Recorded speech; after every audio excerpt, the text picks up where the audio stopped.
O tema da mensagem de hoje é a graça misturada com a lei, parte 2. Na quinta-feira eu ministrei a primeira parte, hoje a segunda parte. Na primeira parte, nós lemos esse texto de Gálatas 3:1, e nós vamos repetir o mesmo texto, amém? Que diz assim: ó Gálatas insensatos, quem os enfeitiçou?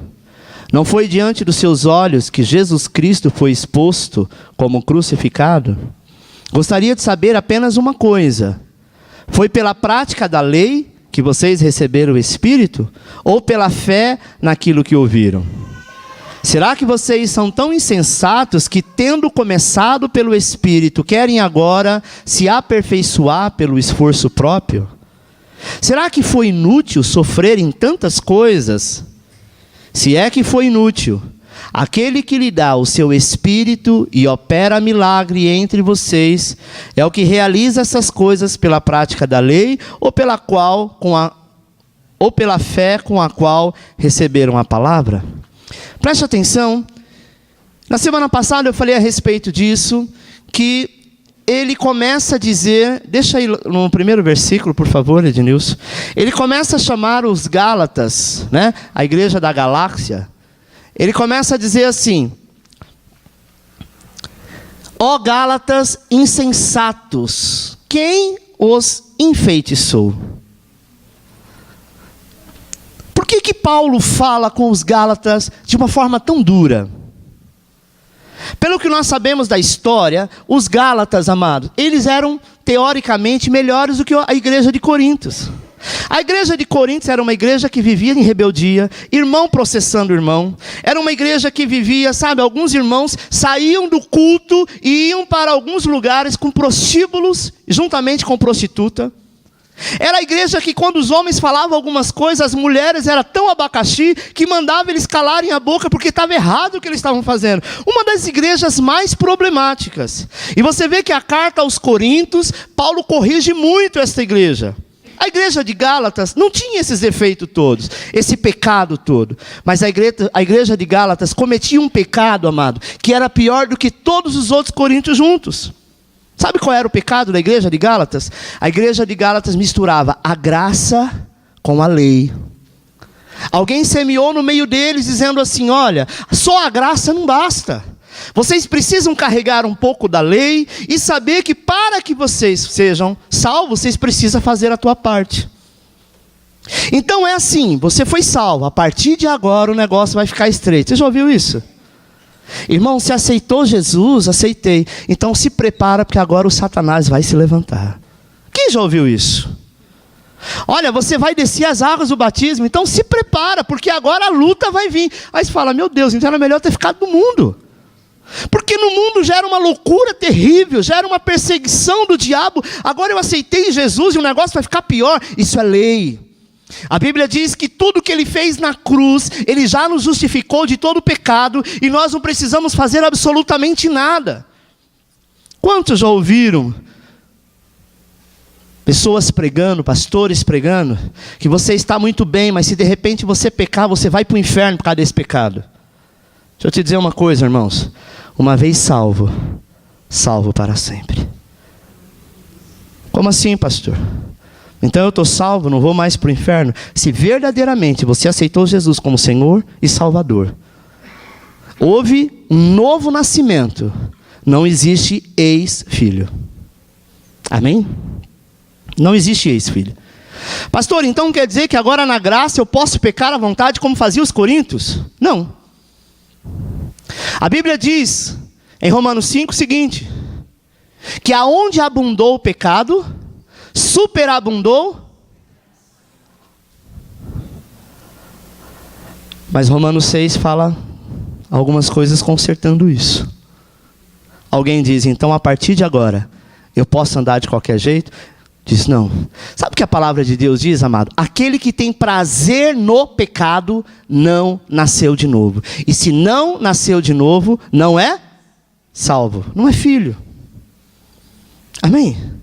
Porque Porque não existe ex-filho, ou você é filho ou você não é. Mas e se eu estiver no pecado e vier morrer? Nós entendemos e aprendemos que uma vez que você estiver em pecado e você venha morrer por conta, né? Chegou o tempo de você morrer, sabe o que vai acontecer? Você vai para um determinado local e a Bíblia diz que lá você vai ver as trevas exteriores. Ele vai dizer: afastai-vos de mim porque eu não te conheço. O que quer dizer com isso? Isso não é o inferno. Isso é um tempo que você será punido, será doutrinado. Sabe quando o pai chama um filho a respeito de alguma coisa errada que ele fez? Sabe quando o pai chama o filho e diz assim: agora o chicote estrala, ele vai mandar esse filho para fora de casa? Não, mas ele vai corrigi-lo. Pastor, então no paraíso vai haver essa correção? Sim, meu irmão. A Bíblia diz que nós seremos corrigidos, punidos durante o milênio. E você não herdará o reino. Quem herdará o reino? Aquele que verdadeiramente nasceu de novo e tem feito obras. E as suas obras engrandecem o nome do Senhor. Então, aos Gálatas ele chama de louco. Por quê? Porque os Gálatas queriam ajudar Deus. Já viu aquela expressão que você sempre ouviu? Faça a tua parte, que eu te ajudarei? É fácil, isso aí no seu dia a dia você pode colocar em prática, mas não diante do Senhor. Você aceitou Jesus, você nasceu de novo. Agora, a Bíblia diz que não tem que pecar mais, mas acontece que você peca, sim ou não?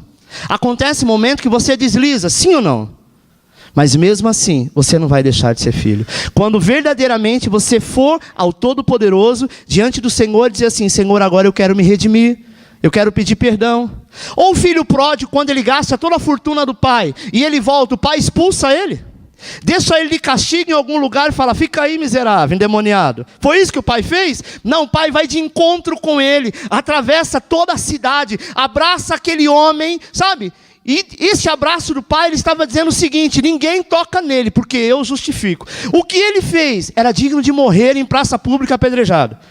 O pai usava uma túnica, amado, que para ele correr, ele teve que se despir. Ele teve que pegar a túnica de baixo para cima, quase, desculpa a expressão, não sei se eles usavam, era um outro estilo, mas nos dias de hoje, quase aparecendo na sua cueca, e saiu correndo na rua, quando ele viu o filho. Quando ele vê o filho, ele sai igual um leão, amado. Sabe, diante da presa, porque ele não estava preocupado que esse filho tinha pecado. Ele estava preocupado que esse filho voltou. E sabe que quando a gente volta, quando a gente se arrepende, tem um monte de dedo nos apontando. Agora você é crente, você fez, você matou, você roubou, você usou droga, você fez tanta coisa ruim e agora diz que é santo? Sim, somos. Porque o Santo dos Santos nos justificou. As pessoas dizem: não, mas esse negócio de graça é uma loucura. Como é que você faz tanta coisa errada, aceita Jesus e agora vira santo? Deixa eu te dizer uma coisa. Você era um pobre de marré. Um dia você descobre que tem um pai milionário. Alguém vai falar: uau, isso é uma sorte muito grande. Nasceu virado para a lua. Porque o cara não tinha comida para comer, da noite para o dia ele descobre que ele é filho não desse, mas é filho daquele, e aquele é milionário. Alguém pode tirar a fortuna dele? Não! Você estava condenado ao inferno, mas o Senhor disse: agora é o tempo que eu vou te chamar, porque Deus não criou o ser humano para ir para o inferno, Deus criou o ser humano para estar com ele eternamente. Nós é que erramos, é que falhamos a partir do pecado do Éden, que é o pecado original. Viemos de uma geração pecaminosa, nós temos prazer em pecar. Se você não sabe, pecar é mais gostoso do que ser santo.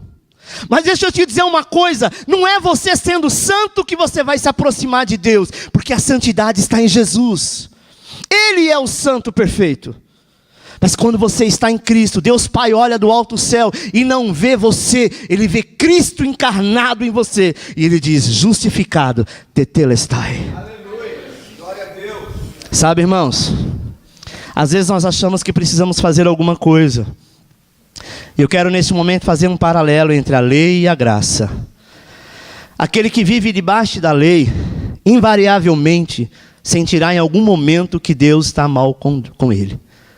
Sabe aquele momento que fala: nossa, eu pequei, vou para a igreja, mas eu quero ficar lá no fundo. Vai que, né, Deus usa alguém para falar do meu pecado. Vai que Deus usa alguém, ou então alguém cai endemoniado, eu não vou nem orar, porque se eu for orar e o diabo falar assim, quem é você que fez isso? Deixa eu te dizer uma coisa, você é filho. Por conta de você ser filho, o acusador não tem poder sobre a tua vida. Sabe, irmãos, quando eu tenho um sentimento que eu preciso fazer alguma coisa para agradar a Deus, eu estou praticando lei, eu não estou praticando graça. Deus, ele já está feliz conosco. Sabe por quê? Porque a obra que Jesus fez na cruz foi perfeita. Ele diz, Pai, está consumado.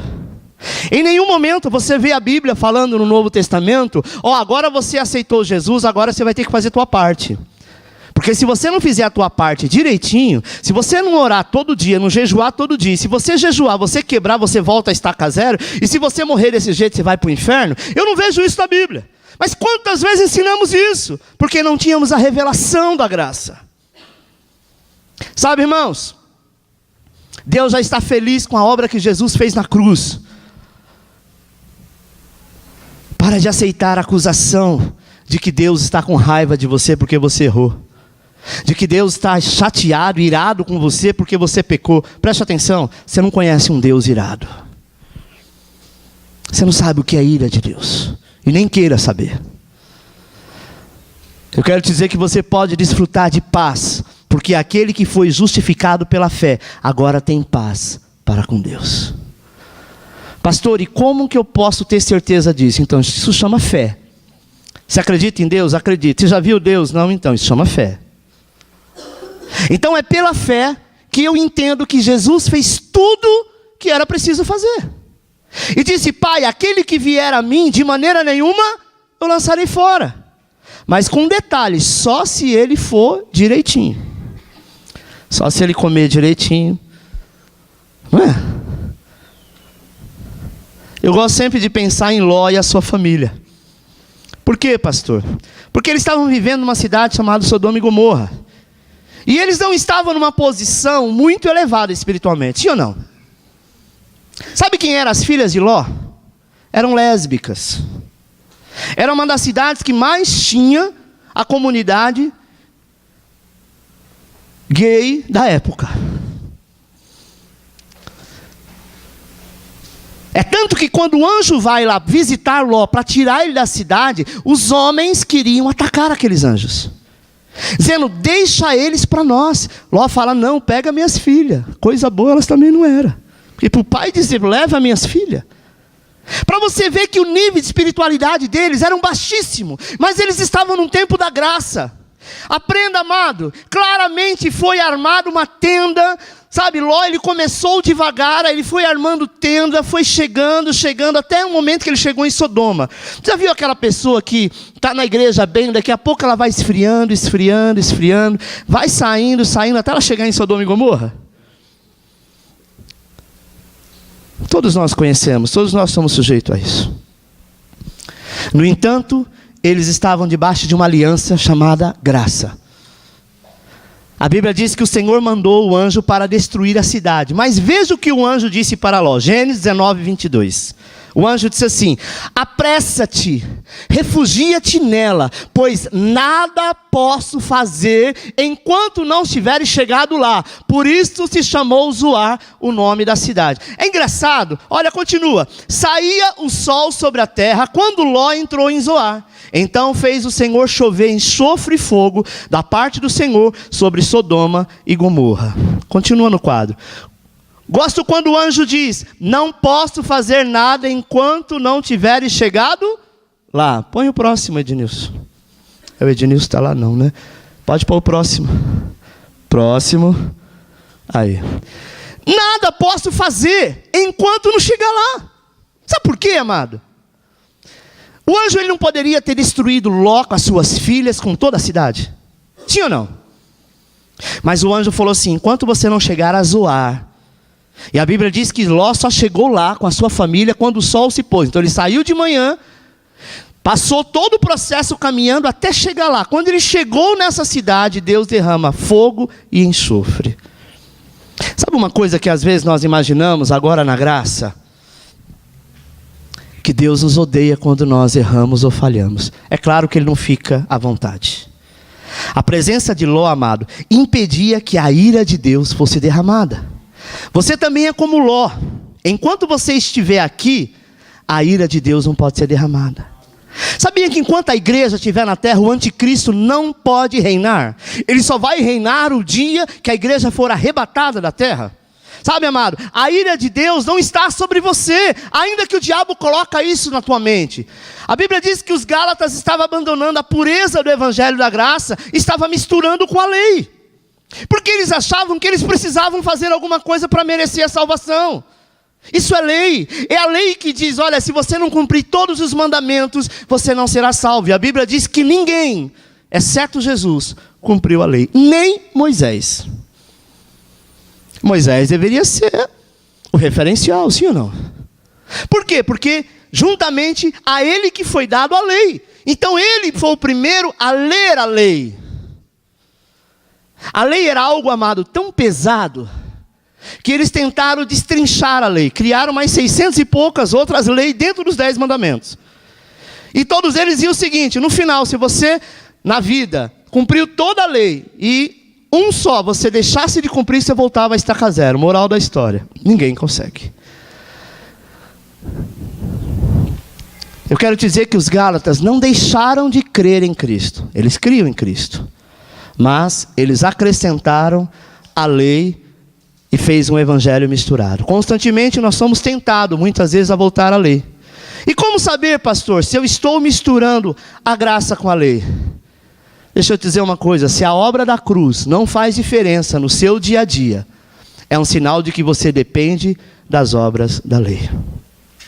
Quando você errar, falhar, quando você cair, quando alguma coisa acontecer errado aos seus olhos, e o primeiro que vai falar no seu ouvido é o acusador. Às vezes você acha que é o Espírito Santo, não é? É o acusador. E aí quando o acusador falar que você caiu, você tentar fazer alguma coisa para justificar. Sabe quando nós justificamos? Quando nós dizemos assim, mas também eu só fiz isso por causa do fulano. Se não fosse o fulano me levar para tal lugar, eu não tinha caído, eu não tinha errado. Mas também se não fosse tal coisa, também todo mundo faz, por que eu não vou fazer? Isso é lei. É a gente tentando tapar o sol com a peneira. A graça diz o seguinte, você reconheceu? Então olhe para a cruz e diz assim, na cruz eu sou justificado, Senhor me perdoa. A Bíblia diz que Ele é fiel e justo para te perdoar e te limpar de toda a condenação do inferno. Se você crê que foi salvo pela graça, mas acredita que a santificação é pelo nosso esforço próprio, infelizmente você ainda anda na lei. E eu quero te dizer uma coisa, amado, a lei é um veneno, Paulo fala sobre isso. Eu quero te dizer que se você colocar num litro de leite que é saudável, uma gota só de veneno, todo aquele leite fica envenenado. Amém? Mas é só uma gota, foi só um pouquinho. Aí é que está. Não mistura lei com graça. Graça é favor imerecido. Eu não mereço, mas Ele me amou. Ele me fez filho. Quantos têm certeza que vai para o céu? Levante a mão. Sabe quem não levantou? Porque está na lei ainda.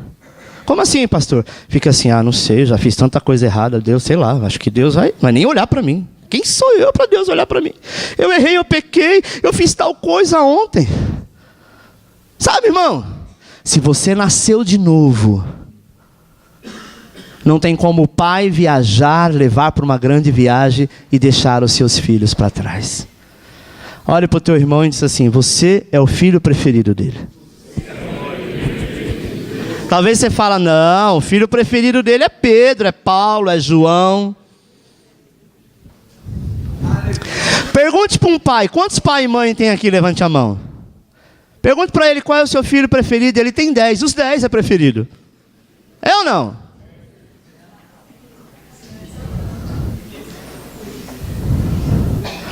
Tem um louvor da harpa que diz assim, um dos tais,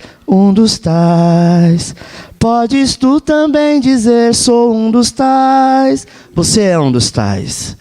Você é escolhido, você é amado. Você é tão escolhido e amado que dentre tudo Deus te chamou. mas em algum momento eu falhei, eu caí, eu escorreguei, eu fiz tanta coisa. Então, mesmo assim, você, ainda que seja o pródigo, você está vivo, você é dele e ele tem uma aliança contigo. Quando pensamos, amado, que Deus está zangado conosco, é verdade que a Bíblia diz que Deus, sabe, se ira por causa do pecado. Mas nós fomos lavados de toda condenação do pecado. Nenhuma condenação há para aquele que está em Cristo Jesus. Deus se ira com o pecado, óbvio, mas quando Deus olha para você, Ele vê quem? Cristo. E se Ele viu Cristo, não há pecado, porque Ele levou todo o pecado na cruz. Amém? Na verdade, nós vivemos debaixo desse sangue, amado, o tempo todo. Todos os dias, quando o dia se renova, o sangue de Cristo se renova na tua vida. Para que você entenda, quando você nasceu, né, um bebê com sangue. Tinha ou não? A quantidade de sangue que tinha no bebê, lá de alguns dias, é a mesma quantidade de sangue, você que tem quase 2 metros de altura? Não. Alguém injetou sangue em você. Ele não se autoproduziu. Os seus órgãos é do mesmo tamanho de quando você nasceu? Não. Isso é a lei da natureza. Ela se autoproduz. O mundo espiritual, uma vez lavado e remido no sangue do Cordeiro, amado, o sangue de Cristo te purifica todo dia, porque todo dia você está aos pés dele, todo dia você está falando com ele, todo dia você está agradecendo, todo dia você está dizendo, eis-me aqui, Senhor. Todo dia ele te diz, eu te abençoo. Há um costume que hoje em dia nós quase não temos mais, pedir bênção para os pais, não é verdade? Mas há pessoas, né, principalmente os mais antigos, alguns costumes no interior, onde o filho sai e fala, benção mãe. Aí ele vai para a escola, ele volta, benção mãe. Aí ele vai brincar, benção mãe. Quando ele volta, fala, benção mãe. Toda vez a mãe fala o quê? Deus? Você sabia que toda vez que você entra na presença do Senhor, Ele te diz, eu te abençoo. Agora, quem pode te tirar das mãos do Todo-Poderoso? Quem? O diabo? As trevas? A maldição hereditária? Nenhuma condenação há para aquele que está em Cristo Jesus. Isso é para hoje, isso é para agora. E amanhã se renova de novo. Sabe, irmãos? Sobre nós não há condenação nem ira de Deus. Quando pensamos que agradamos a Deus pelo nosso esforço, nós estamos redondamente enganados. Você não precisa mais agradar a Deus. Pastor, eu preciso orar porque Deus, eu sinto que eu tenho que agradar a Deus de alguma forma. Eu tenho que chamar a atenção dele de alguma forma, porque eu sinto que ele está triste comigo, porque eu errei, porque eu falei. Fato, o Espírito Santo às vezes se entristece conosco devido ao nosso pecado, devido ao nosso erro, mas ele jamais te lançará fora. Você não tem que fazer nada, a única coisa que você tem que fazer é reconhecer que você é filho e que você é amado. Amém? Um pai não resiste quando um filho, mesmo que aprontou, dá um abraço nele e diz, me perdoe, eu vou tentar não fazer mais. Desmonta o coração de qualquer pai e mãe, quando você vê que há honestidade nisso. Sabe, irmãos, quando você diz assim, olha, esse pecado que eu cometi, nunca mais eu vou cometer, mentira sua, você está pecando de novo. Que ele sabe. Olha quem foi o apóstolo Paulo. Paulo, a Bíblia diz que ele relata o seguinte fato: o bem que eu deveria fazer, se eu não faço, e o mal que eu não poderia, esse eu cometo. O mal é o pecado. Teve uma vez que Paulo, orando ao Senhor, disse, Senhor, eu não suporto mais esse espinho na carne. Alguns acreditam que o espinho da carne de Paulo era uma enfermidade. Eu particularmente não acredito. Eu acredito que o espinho da carne de Paulo podia ser qualquer outra coisa, menos enfermidade. Porque se fosse enfermidade, dizia, Paulo tinha uma perna manca, Paulo era cego de um olho, Paulo não ouvia de um ouvido, não é? Paulo tinha um tumor, Paulo tinha um câncer que fazia com que impedia, nenhum momento, falar a respeito disso. Ele tinha um espinho na carne, provavelmente uma tentação que ele tinha. A Bíblia diz, amado, que nós somos tentados todos os dias, todo dia é dia de você ser tentado. Essa tentação, talvez você não tenha nenhuma tentação na área sexual. Talvez você não tenha nenhuma tentação, sabe, na área financeira. Talvez você não tenha tentação nenhuma de mentir. Mas talvez algumas dessas é o espinho da tua carne. Paulo, quando fala a Deus nesse sentido, o que o Senhor diz para ele? A minha graça. Por quê? Porque na graça você não tem espinho nenhum, nem condenação nenhuma.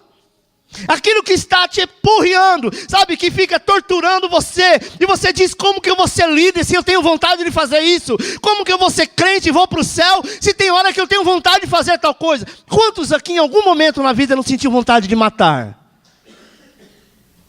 Eu já. Uau, pastor. Sim, eu sou pastor, mas sou ser humano como qualquer um. Dependendo da situação, você fala, se eu pudesse eu dava um tiro. Sim ou não? Isso é um pecado gravíssimo.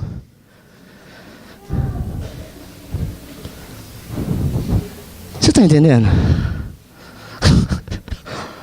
Somente alguns políticos, mas enfim.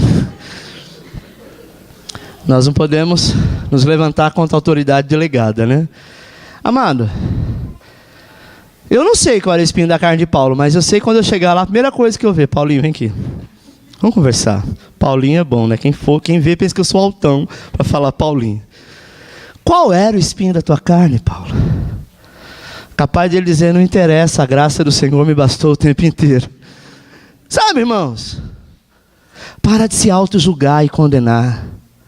Se você sabe que você aceitou Jesus, mesmo que você agora não está na igreja, mesmo que agora você não está em lugar nenhum, mesmo que agora você está afastado, se o dia que você aceitou Jesus, você sabe que isso foi de coração, é tempo de você se reconciliar com Ele.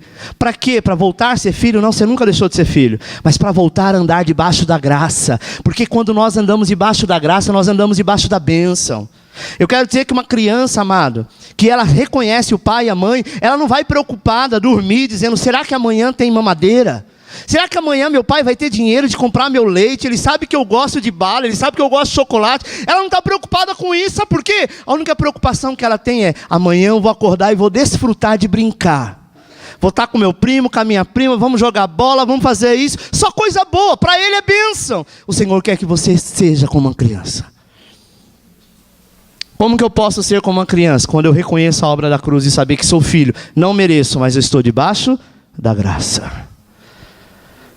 Amém? A verdade é que Deus já está feliz conosco por causa de Cristo. E quando nós pensamos que a vitória sobre o pecado e o diabo é algo que conquistamos, você está redondamente enganado. A Bíblia diz, resistir ao diabo e ele... O que é resistir? Vem aqui, Ricardinho.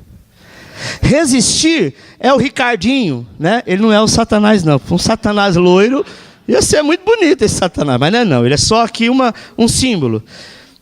É isso. Ele fica me tentando, eu estou sendo tentado. O que eu estou sendo tentado? Segura, Ricardinho. O que eu estou sendo tentado? Eu estou sentindo a tentação, sim ou não? Eu estou até segurando nele, dizendo, não insiste muito não, porque vai que eu vou. Né? Resistir é isso, amado. Pode voltar, Ricardinho, você é uma tentação. Resistir a isso, resistir ao diabo, ele fugirá de vós. Tem pessoas que acham que resistir é assim, não, eu sou forte, não, eu vou fazer a minha parte, eu vou orar, eu vou jejuar. Não, amado, ele sabe que área você é tentado. Deixa eu dizer uma coisa, o diabo não vai te tentar numa área que você não é tentado. Você não tem problema com a área financeira, ele não vai tentar com isso.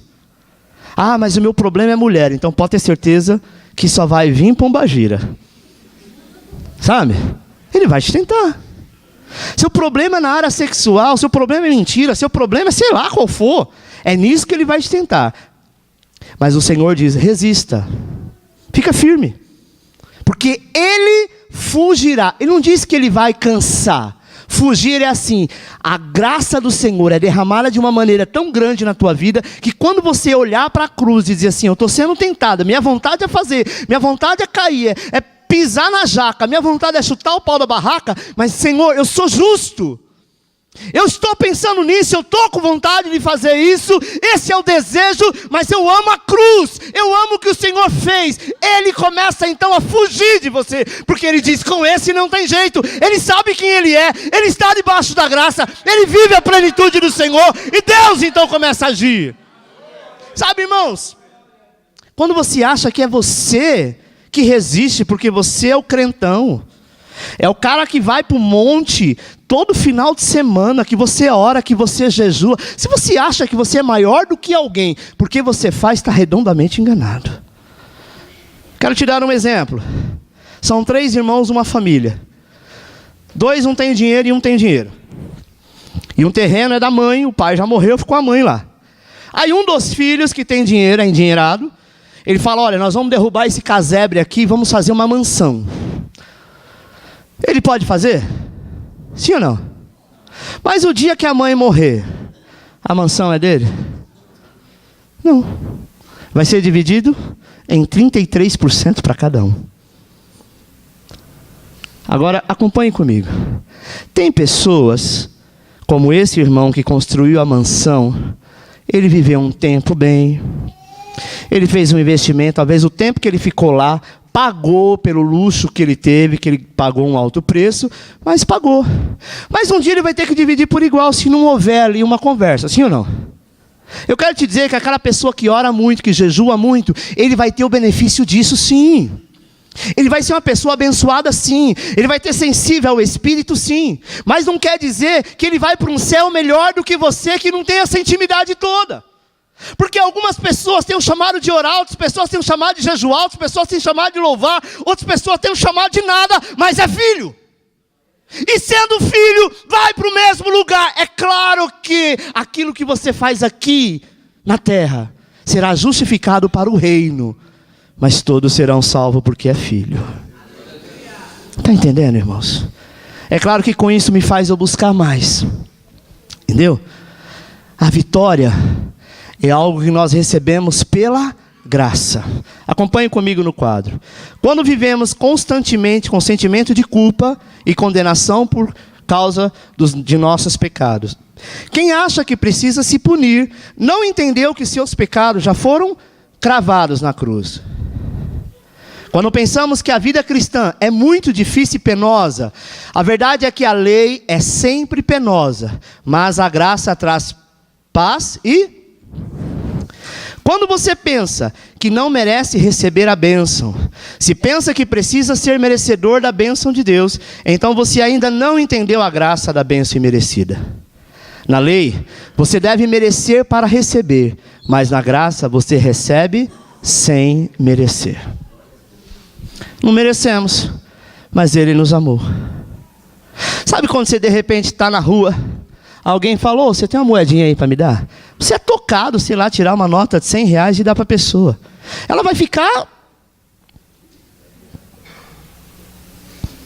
passada. Vai ficar assim, ué, o que aconteceu? Quem é esse cara? Porque ele esperava um não, ele esperava o vidro fechar, ou quanto muito, umas moedinhas, quanto talvez uma nota de R$2. Mas você sacou aquilo que é de melhor e foi embora. Você não conhece, você não sabe quem é. Isso é graça. Sabe o que é graça? É quando um jovem maluco pega o carro escondido do pai e sai em disparada dando racha na rua. Na curva que ele faz, ele entra no portão de alguém, acaba com o Corolla novinho do médico que está lá dentro, derruba todo mundo e, sabe, amassa todo o carro do pai. Aí então ele cai em cima do volante, aquilo começa a disparar a buzina e aí sai o dono da casa e diz, agora morri. Quando o dono da casa sai, ele olha, abre a porta, olha para ele e fala, tudo bem, meu querido? Ele fala, alguma coisa estranha está acontecendo. Depois desse tudo bem, vai vir a cajadada. Tira o garoto para fora, o garoto chorando, dizendo, eu peguei o carro escondido do meu pai, olha o que eu fiz, acabei com seu carro novo, acabei com o portão da tua casa, eu não tenho condição de arrumar. Ele disse, fique em paz. Eu vou ligar para o seu pai, eu vou mandar arrumar o carro dele, arrumar o meu portão, arrumar o meu carro, isso não vai te custar nada. Isso chama-se graça. Essa pessoa merecia? Talvez se fosse o seu carro, você ia dizer assim, não quero nem saber, eu vou ligar para o seguro agora. Chama a polícia. Segura esse noinho aqui, porque o pau vai comer agora. Ninguém mandou ele acabar com o meu portão, acabar com o meu Corolla zerinho. Eu nem seguro tenho, nem terminei de pagar ainda, já começava o desespero. A graça diz, eu pago todas as coisas. Sabe, irmãos? Quantos de nós merecíamos ser salvos? Talvez nenhum de nós. Com certeza nenhum de nós. A Bíblia diz que todos pecaram destituídos, afastados foi da glória de Deus, mas Ele nos deu graça. Isso é uma contradição, pois a graça é justamente para quem não merece. Próximo. Alimente a sua fé confessando a sua justiça em Cristo. Acompanhe no quadro. Você não confessa que é justo a fim de se tornar justo. Você confessa que é justo porque já é justo.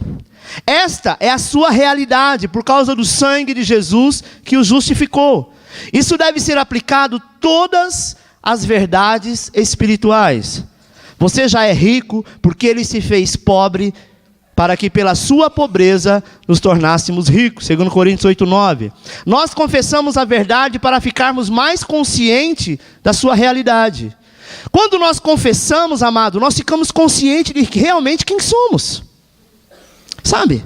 Realmente quem é a diferença. Quero fazer mais um paralelo entre a lei e a graça sobre a velha aliança da lei. Acompanhe no quadro. Ponto 1. Deus exigia justiça do homem. Sob a nova aliança da graça, Deus transmite justiça ao homem através da obra consumada de Jesus. Na velha aliança, na lei, Deus exigia que o homem fosse justo. Na nova aliança, Cristo se fez justo no nosso lugar. Deus visitará, isso em Romanos 4, 5, 7. Êxodo 25 diz assim, isso velha aliança. Deus visitará os seus pecados até a 3ª e 4ª geração. Isso é lei. Olha o que diz a graça. Sob a nova aliança da graça, Deus jamais se lembrará dos seus pecados. Hebreus 8, 12, 10, 17. Velha aliança. Os filhos de Israel só era abençoado se obedecessem perfeitamente aos mandamentos de Deus, interno e externamente. Deuteronômio 28, 13. Sob a nova aliança da graça, os crentes não precisam depender dos próprios esforços para receber a bênção de Deus, porque Jesus cumpriu todas as exigências da lei em seu lugar. Colossenses 2,14. Velho Testamento. Os filhos de Israel eram amaldiçoados se não obedecesse perfeitamente os mandamentos de Deus. Deuteronômio 15, 16, 18 e 20. Olha o que diz a aliança da graça. Sob a nova aliança da graça, os crentes podem desfrutar das bênçãos e do favor imerecido de Deus, porque na cruz Cristo se tornou maldição por eles. Gálatas 3,13. Depender do esforço próprio produz um comportamento sem transformação do coração. Sob a nova aliança da graça, ao contemplar o Senhor, somos transformados na sua imagem de glória em glória, segundo Coríntios 3,18. Olha o que diz Hebreus 10,3. O sacrifício de sangue de animais cobriu os pecados dos filhos de Israel durante apenas um ano. O processo tinha que ser repetido a cada ano. Sob a nova aliança da graça, o sangue de Jesus removeu os pecados passados, presentes e futuros dos crentes, completa e perfeitamente de uma única vez por todas. Na velha aliança, você tinha que fazer um sacrifício anual. Você levava uma quantidade de bicho, e aí então o sumo sacerdote fazia o sacrifício, e durante um ano o seu pecado era coberto. Na nova aliança na graça, Jesus, ele foi a ovelha perfeita, sem pecado, sem mancha. Ele entregou a sua vida, derramou o teu sangue para todo aquele que nele crê. Você não precisa mais estar renovando salvação. Você é salvo, e esta salvação, essa justificação será por toda a eternidade. Amém? A obediência à lei, amado, não tinha poder algum de eliminar o pecado da sua vida. Pelo contrário, a lei tem poder para tornar alguém santo e justo e bom? Não tinha. Mas sob a nova aliança da graça, o pecado não tem mais domínio sobre o crente. Quem sabe o que é hipermeabilizar? Se você tem uma roupa hipermeabilizada, é um produto que é passado na tua roupa, e se você passar por uma lama, a lama vai chegar em você? Vai. Mas quando você sacudir, ela cai. Por quê? Porque ela não tem poder de agarrar. Nós somos hipermeabilizados pelo sangue de Cristo. O pecado, ele está aí? Tá, nós vivemos um mundo de pecado. Mas quando ele é jorrado em você, quando o diabo joga esse pecado em você, a única coisa que ele quer é que você acha que aquilo que você está vendo é o que está em você. O que Deus está vendo é o sangue de Jesus sobre a tua vida. Você está entendendo? Hoje em dia acho que não existe mais, mas antigamente tinha algumas casas de mágica, principalmente ali na 15 de novembro, ali pro lado da General Carneiro, que tinha um líquido vermelho, parecia sangue. Ainda tem? O que acontecia? Eu não sei que química é aquela, mas quando era jorrado no corpo de alguém, principalmente numa camisa branca, a pessoa falava, ai, desculpa. O cara falava, meu, você sujou tudo a minha camisa. Enquanto ele estava discutindo, ele falava, mas eu não sujei não. Ele falou, aqui. Quando olhava, não tinha nada. O sangue de Jesus é exatamente isso. Quando o pecado é jorrado em você, o diabo fica tentando mexer com a tua cabeça, tentando trazer condenação e lei. Mas olhe para a cruz e você vai ver que você foi impermeabilizado. O pecado do passado, o pecado do presente e o pecado do futuro não terá poder sobre a tua vida. Amém? O domínio sobre os crentes não terá mais.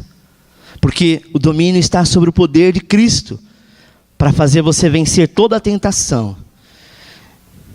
E quando o diabo e toda a tentação ouvir que você abrir a boca e vai falar o quanto você é justo em Cristo, independentemente das suas obras, sob a nova aliança da graça, os crentes possuem uma grande confiança em Cristo. Sabe por quê? Porque agora, amado, eles olham para Jesus, não mais para si mesmo. É engraçado que os Gálatas, eles olhavam para Cristo, mas olhavam para a lei. Eles diziam assim, não, Cristo já fez a parte dele. Eles acreditavam que o pecado deles era apagado até o dia que aceitou Jesus. Dali para frente, eles tinham que fazer a parte deles. Sabe quando alguém fala assim, olha, eu te ajudei até aqui, paguei tuas dívidas, fiz tudo que eu tinha que fazer por você, daqui para frente você anda sozinho? Eles imaginavam isso. Que dali para frente eles tinham que fazer a parte deles para ser aceito por Deus. Deixa eu te dizer uma coisa, irmão, você foi aceito pelo Senhor. Às vezes nós temos pessoas no nosso meio, quando nós fazemos o apelo, Jesus está aceitando essas pessoas, está chamando elas. Mas aí ela não veio, mas não foi ele que não aceitou, foi ela que não aceitou, não é verdade? Foi ela que não quis, mas Deus sempre o chamou. Deus sempre vai chamar o pecador. A Bíblia diz, aonde há pecado, a graça vai superabundar, porque ele vai aonde? Aonde há pecado. Deus não vai aonde não há pecado, Deus vai aonde há pecado. Deus vai aonde, sabe, verdadeiramente precisa mudar. Você já reparou que tem crente velho que não tem tanto testemunho como o crente que acabou de se converter? Por que será? Porque a graça do Senhor está superabundando. Não que nós não seremos abençoados, mas nós já vivemos de glória em glória, de graça em graça, de bênção em bênção. Ele está chegando agora, ele está tendo as primeiras experiências. E você é muito fácil ver novo convertido querer contar testemunho em todo culto. Por quê? Porque ele estava debaixo de condenação. E aonde há condenação, a graça do Senhor alcança. Sabe, irmãos? Infelizmente, os Gálatas não olhavam para Jesus, eles olhavam para si mesmos. Os filhos de Israel não podiam ter um relacionamento íntimo com Deus. Sabe por quê? Porque a sua injustiça os distanciavam de Deus. Os filhos de Israel não podiam entrar no Santo dos Santos. Somente o sumo sacerdote podia. Só o sumo sacerdote podia fazer isso uma vez por ano. Era chamado Dia da Expiação.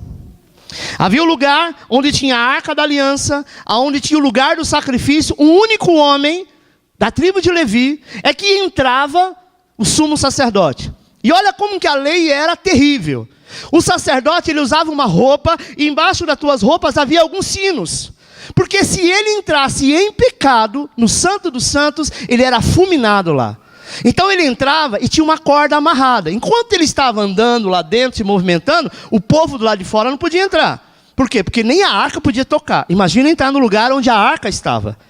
E aí o que eles faziam? Eles ficavam ouvindo. Opa, se está ouvindo barulho é porque ele está vivo ainda. Porque todo mundo sabia, amado, que todos têm pecado. Então quando ele começava a andar, e se de repente ele tocava na arca em pecado, ele era fulminado. Para que a corda? Porque o povo puxava ele para fora, porque não podia entrar lá. Então, no tempo da expiação, eles entravam uma vez por ano para levar o sacrifício de sangue na Arca da Aliança, para que o pecado do povo durante um ano ele ficasse liso. Durante um ano o seu pecado foi coberto. O próximo ano começava tudo de novo. É engraçado que sob a nova aliança da graça, os crentes podem entrar na presença de Deus, como também pode chegar-se a Ele com ousadia do trono da graça. Sabe por quê? Para encontrar a misericórdia da graça. E na misericórdia da graça nós encontramos as nossas necessidades devido à perfeita expiação de Jesus. Hebreus 4,14 diz assim: portanto, visto que temos um grande sumo sacerdote que adentrou os céus, Jesus, o Filho de Deus, apeguemo-nos com toda a firmeza à fé que professamos, pois não temos um sumo sacerdote que não possa compadecer das nossas fraquezas, mas sim alguém que, como nós, passou por todo tipo de tentação, porém sem pecado. Assim sendo, aproximemo-nos do trono da graça com toda a confiança, a fim de recebermos misericórdia e encontramos graça que nos ajude no momento da necessidade. Segundo Coríntios 3,7 diz: os filhos de Israel estavam sob o ministério da morte. Amado, quando o crente rejeita a graça, ele está debaixo do ministério da morte, porque a lei era a morte.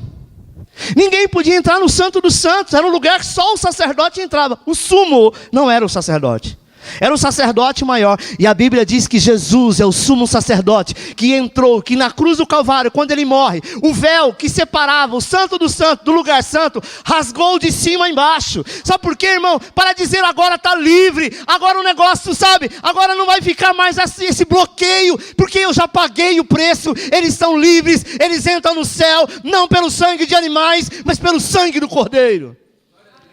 Você antes era rejeitado, agora você é filho. Antes você era alguém que não tinha nada, e hoje você descobriu que é filho de alguém que tem todo o poder nos céus e na terra. Sabe, amado, quando o crente rejeita a graça de Deus, infelizmente ele volta a depender das suas obras para ser abençoado. Se eu não jejuar, Deus não vai me abençoar. Se eu não fizer, Deus não vai fazer. Mentira do diabo. Você não precisa fazer absolutamente nada, Ele já fez. Você só precisa viver. Amém? Infelizmente essa pessoa volta a ficar debaixo da lei. Pastor, essa pessoa perde a salvação? Não. Só que ela deixa de receber a graça, a benfeitoria, a bênção da graça. A rejeição da graça não significa que nós perdemos a salvação, significa apenas que ele deixa de desfrutar as bênçãos plenas da graça de Deus, que foi manifesta pela obra da cruz de Cristo. Cair da graça não é cair no pecado, mas é voltar para as obras da lei. É natural você ouvir alguém falar assim: olha, infelizmente fulano de tal caiu da graça. Às vezes nós imaginamos, pronto, foi para o mundo. Caiu da graça quer dizer que agora ele está debaixo de condenação. Não, não é isso. Cair da graça é quando ele acha que agora ele não precisa mais da cruz de Cristo. Ele se acha autossuficiente para orar, para jejuar, para então ele buscar a Deus, e a sua santidade então vai fazer o Senhor encontrar com ele. Mentira. A graça é quando nós não precisamos fazer nada, apenas saber quem somos, para que possamos ser justificados. Às vezes é meio complicado entender isso, não é? Porque é muita graça, é muita bênção, parece ser uma coisa muito fácil. Sabe, irmãos? Os que fazem isso caem debaixo da maldição da lei. Gálatas 3,10 diz assim: todos quanto, pois, são das obras da lei, estão debaixo de maldição. Porque está escrito: maldito todo aquele que não permanece em todas as coisas escritas no livro da lei, para praticá-la. Deixa aí o texto. Muitas pessoas não entendem essa expressão. Porque está escrito, vamos lá? Maldito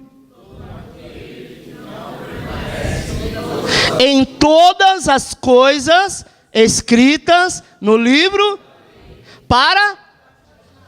Então nem começa, porque se você começar, ou você cumpre todos, ou se você não cumprir, você é maldito. É isso que Paulo fala. Ele diz assim: todos quanto, pois, são das obras da lei, estão debaixo de... Quem quer estar debaixo de maldição aqui? Ninguém. Então, amado, não carregue a lei dentro de você. Paulo é muito claro quando ele diz: porque está escrito, maldito é todo aquele que não permanece em todas as coisas escritas no livro da... Para... Então, amado, você não quer ser maldito? Olhe para a cruz. Olhe para a cruz. E diz: ele cumpriu a lei. E aí ele disse, segundo Coríntios 13:23, ele diz assim: e agora eu te dou uma nova aliança. Agora eu faço um novo testamento. Quando alguém faz um novo testamento, quer dizer que o quê? Que o velho foi abolido. Ele diz, a lei agora é abolido. O testamento que eu faço agora é no meu sangue, não é mais em sangue de animal. O testamento que eu faço agora é a minha vida que eu estou entregando por você. Não é mais a sua vida que você derrama a Deus.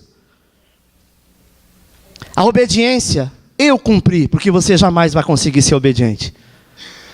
A fé, eu fiz. Às vezes nós falamos, irmão, você precisa ter fé. Às vezes nós achamos que a fé é nossa, a fé é de Deus. É na fé de Deus que você faz. Quando você clama a fé de Deus, Ele te dá.